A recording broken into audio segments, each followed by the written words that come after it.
It's Wednesday, the 13th of May. Here's the latest update.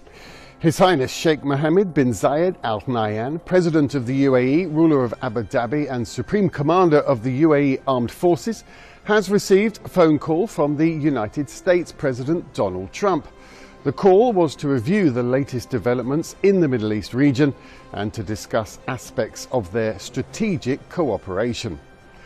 His Highness Sheikh Mohammed bin Rashid Al Maktoum, Vice President and Prime Minister of the United Arab Emirates and ruler of Dubai, has announced a review of its new government work system initiative, which aims to transform 50% of UAE government sectors, services and operations over the next 2 years through the adoption of artificial intelligence systems. The UAE has listed 16 individuals and 5 entities linked to Lebanese Hezbollah on its local terrorism list and has Students at private schools in Dubai will enjoy a 9-day break to mark the Eid al-Adha holiday.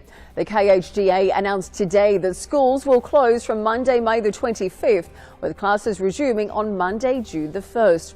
Eid al-Adha, known as the Festival of Sacrifice, is one of the most important dates in the Islamic calendar and is marked with prayers, family gatherings and charitable giving across the region. For many families, it means a full week off when combined with the weekends, with travel demand across the UAE also expected to surge during the holiday period.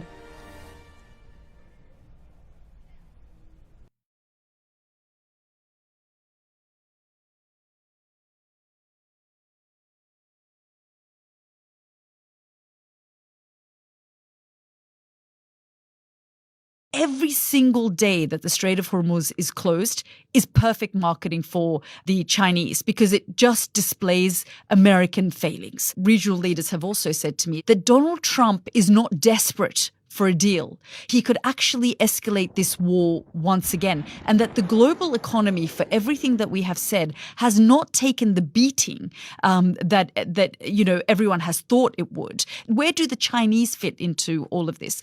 The Chinese buy 80% of Iranian oil exports. They want the Strait of Hormuz to open because it does impact them. But every single day that the Strait of Hormuz is closed is perfect marketing for the Chinese because it just displays American failings and it markets Chinese development, their technology, their AI, their clean energy.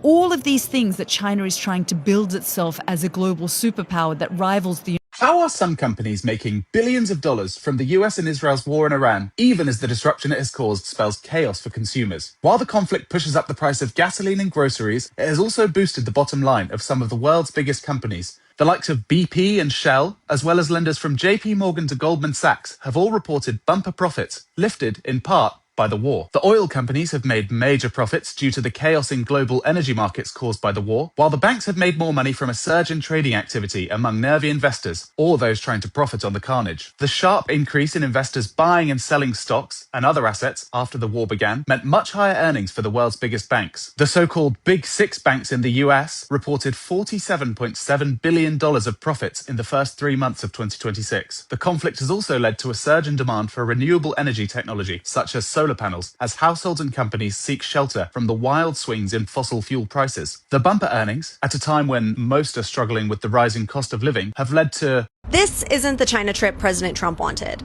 The U.S. is still at war with Iran, a country closely allied with Beijing, and that heavily overshadows the economic priorities that Trump wanted to focus on during a previously scheduled and then postponed trip to meet China leader Xi Jinping back in March. Trump delayed that trip because he didn't want Iran to loom over the meeting. But not much has really changed in the 2 months since then. Iran and the U.S. don't seem to be any closer to a deal to end the war. I would say the ceasefire is on massive life support. So why does Trump want to visit China now? And why is Xi so eager to host him? For Trump, this is an opportunity to encourage Xi to push Iran to reopen the Strait of Hormuz and agree to a peace deal. As the largest consumer of Iranian oil, China has close ties to Tehran, and as CNN previously reported, U.S. intelligence has even indicated that China is preparing to deliver new air defense systems to the country. Trump and Xi are also expected to unveil a series of trade deals that the president can tout back home. And for Xi, it's in China's interest to extend the ceasefire.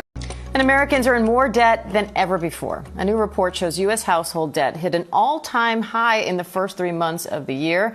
And now rising inflation is making it even harder to pay off those bills. Elizabeth, why are Americans in so much debt? Hey, Diane. So one factor here is higher borrowing costs. We see that mortgage rates actually just hit their highest level since March, with the average rate on a 30-year fixed mortgage now 6.6%. That is actually up, Diane, from just below 6% before the start of the Iran war. And when you look at the numbers, that translates to an extra $126 a month on a payment for a $400,000 home loan. So when you break down this all-time high for consumer debt, those higher borrowing costs from mortgages to credit cards really are one reason why. Take a look at those numbers. $18.8 trillion in debt. This is according to a report from the New York Fed.